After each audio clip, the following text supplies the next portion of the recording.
तो हम बात करने जा रहे थे प्लेन मिरर में इमेज फॉर्मेशन की। सबसे पहले हम एक मान लीजिए हमारा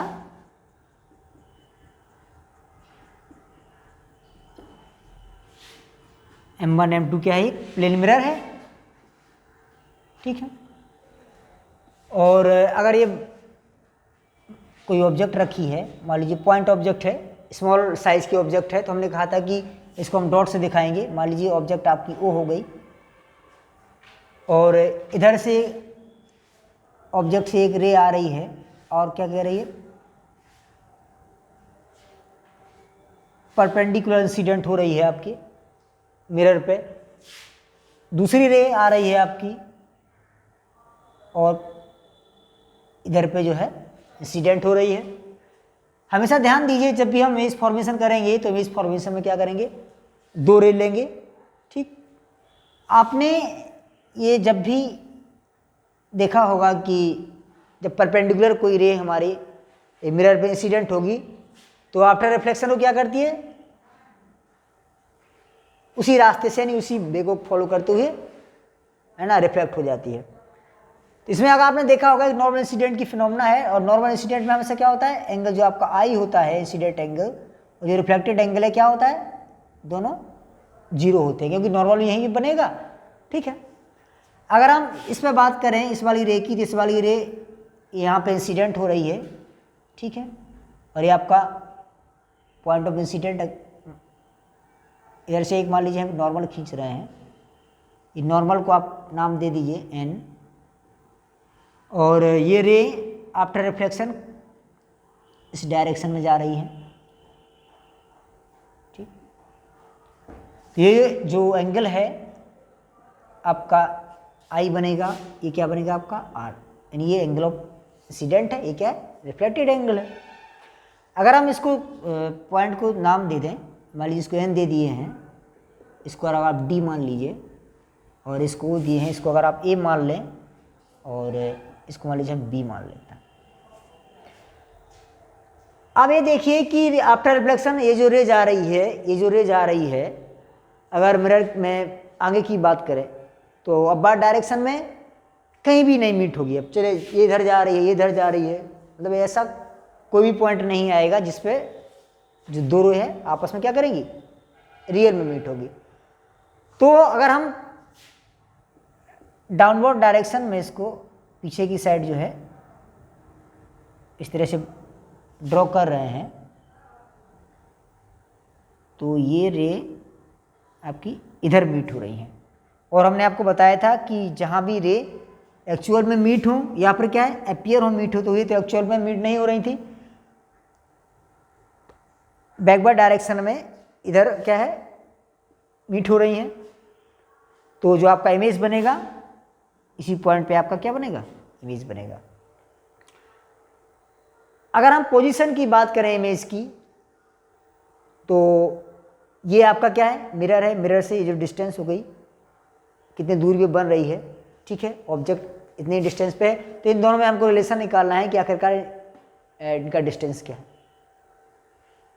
तो अगर हम देखें कि आपसे ये कहें कि जो NB और आपका जो OA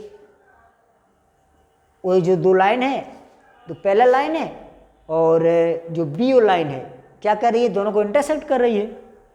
जब इंटरसेक्ट कर रही है तो आप ये देखेंगे कि ये जो इस तरह का देखो Z बन रहा है, ये तो Z बन रहा है, तो इसमें ये वाला एंगल और ये वाले एंगल क्या होंगे, दोनों इक्वल होंगे। क्यों, क्योंकि क्या ये अल्टरनेट एंगल है। तो अगर आप यहां से लिख सकते हैं कि एंगल, देखिए जरा आप एंगल देखिए, एंगल OBN क्या हो जाएगा, एंगल OBN इक्वल किसके होगा आपका, एंगल AOB के, एंगल AOB के, ठीक। उसके बाद आप इस इधर देखिए पैरेलल लाइन थी, ये जो एंगल है ये एंगल इसके बराबर होगा। ये कौन से एंगल है, ये आपके करस्पॉन्डिंग एंगल बना है, देखिए ये कट रही है, ये जा रही है, ये वाला एंगल क्या है, करस्पॉन्डिंग एंगल है। तो आपका जो एंगल हो गया angle N B D, angle N B D equal किसके हो गया आपका, ए आई और बी के, एंगल ए आई बी के। एक एंगल की और बात करें आपकी, जब आपने लॉ ऑफ रिफ्लेक्शन पढ़ा था, लॉ ऑफ रिफ्लेक्शन में आपने पढ़ा था कि एंगल आई हमेशा इक्वल होता है किसके, एंगल आर के। तो आप यहाँ लिख सकते हैं कि angle O B N, angle O B N क्या है, is equal to angle N B D के, इधर क्या डी लिखा है आपका, एंगल एन बी डी के। लिख लीजिए जरा, ये क्या थे हमारे, ये अल्टरनेट एंगल थे, ये क्या थे हमारे, करस्पॉन्डिंग थे, और ये जो हमारे क्या है, लॉ ऑफ रिफ्लेक्शन, दोनों एंगल क्या हुआ, बाय लॉ ऑफ रिफ्लेक्शन से, ठीक है। बाय लॉ देखिए ये एंगल आई और आर बराबर है, तो हम क्या कह सकते हैं कि ये एंगल किसके बराबर है, आई के बराबर है। इसका कहने का मतलब है कि जो एंगल है ए ओ बी इक्वल होगा किसके, एंगल ए आई बी के, ठीक। तो यहां से हम कह सकते हैं जो आपका एंगल है ये वाला A O B, angle A O B equal किसके होगा, एंगल ए आई बी के, एंगल ए आई बी, ठीक। अब ये देखिए, अगर हम बात करें, सभी एंगल आ गए हैं, इन दोनों ट्रेंगल की अगर हम बात करें, triangle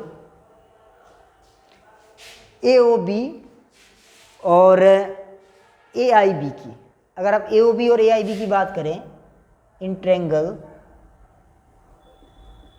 A O B and क्या है, ए आई बी, ये दोनों एंगल बराबर हैं, ठीक है। यानी आपका एंगल ये वाला बराबर है एंगल ए ओ बी, क्या है आपका, ए आई बी। दूसरा आप इधर देखिए, इस ट्रेंगल में, इसमें और इसमें, एक इसमें और दूसरा क्या है, इन दोनों ट्रेंगल में देखना है आपको। ये देखिए कि ये एंगल कितना होगा आपका, 90 होगा, तो क्या है, ये भी आपका 90 होगा, ठीक है। तो आप यहाँ से लिख सकते हैं कि angle O A B equal क्या है, angle I A B, angle I A B के।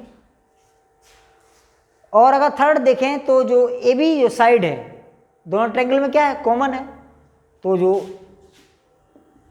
साइड ए बी क्या है, कॉमन साइड है।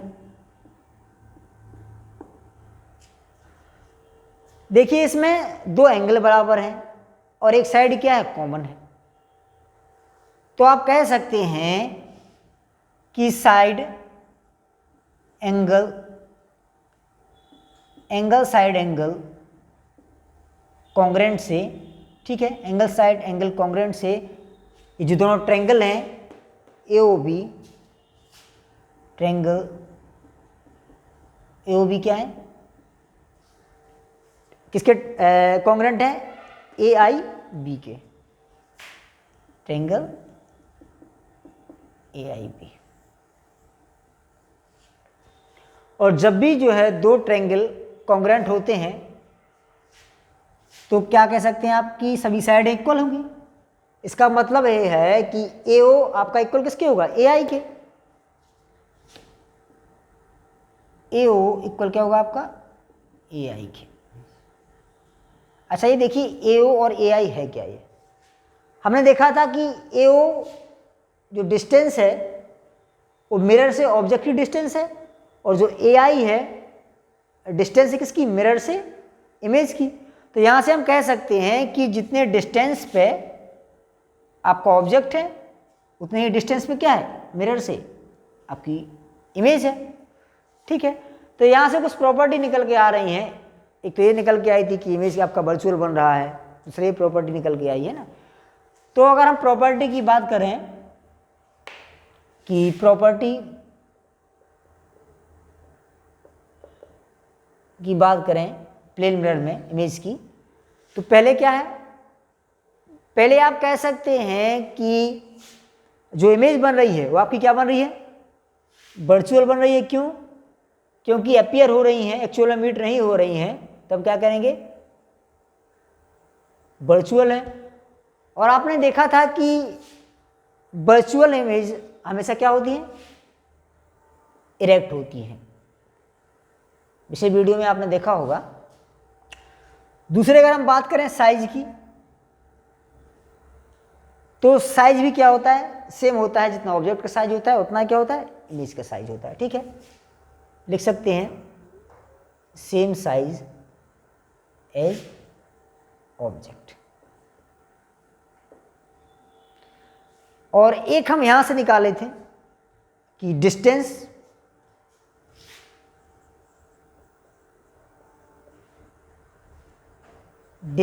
बिटवीन मिरर टू ऑब्जेक्ट क्या है, इक्वल होगी किसके, distance between mirror to image. ठीक,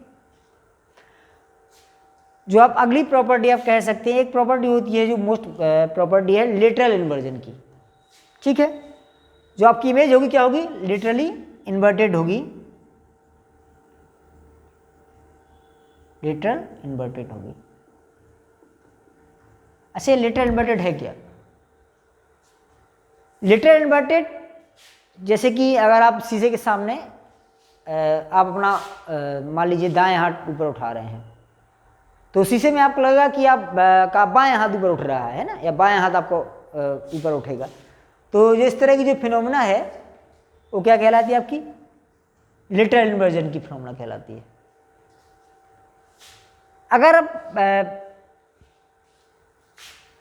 बात करें हम रेडियस और फोकल लेंथ की, मिरर की, प्लेन मिरर की, तो अगर हम आपसे ये कहें कि जो प्लेन मिरर है इस तरह का कर्व है जिसकी रेडियस क्या है, इनफाइनाइट है, तो आप कहेंगे कि जो रेडियस ऑफ कर्वेचर जो प्लेन मिरर की है वो कितनी होगी, इनफाइनाइट होगी। और आप फोकल लेंथ की बात करें तो फोकल लेंथ भी क्या होगी आपकी, इनफाइनाइट होगी। जब आप आगे पढ़ेंगे तो आप रिलेशन पढ़ेंगे फोकल लेंथ और रेडियस ऑफ कर्वेचर में। तो रेडियस ऑफ कर्वेचर हमेशा क्या होता है, हाफ होता है आपकी, क्या सॉरी रेडियस ऑफ कर्वेचर का हाफ होता है आपकी फोकल लेंथ। ठीक, इस बात का ध्यान रखिए। और जो साइज वाला जो है सेम साइज का होता है, और जो मिरर आपका मिरर के अंदर आपकी जो है बनेगी इमेज। दूसरी बात, इस चीज़ का ध्यान रखिए, वर्चुअल है तो आप उसको स्क्रीन पर नहीं ले सकते। ठीक है, तो ये तो बात हो गई प्लेन मिरर में इमेज फॉर्मेशन की, और अगले वीडियो में आपको अगला टॉपिक कराया जाएगा। ध्यान रखिए कि स्टडी को कंटिन्यूटी देते रहिए अपनी, और चैनल को लाइक कीजिए, शेयर कीजिए, सब्सक्राइब कीजिए। थैंक यू दोस्तों।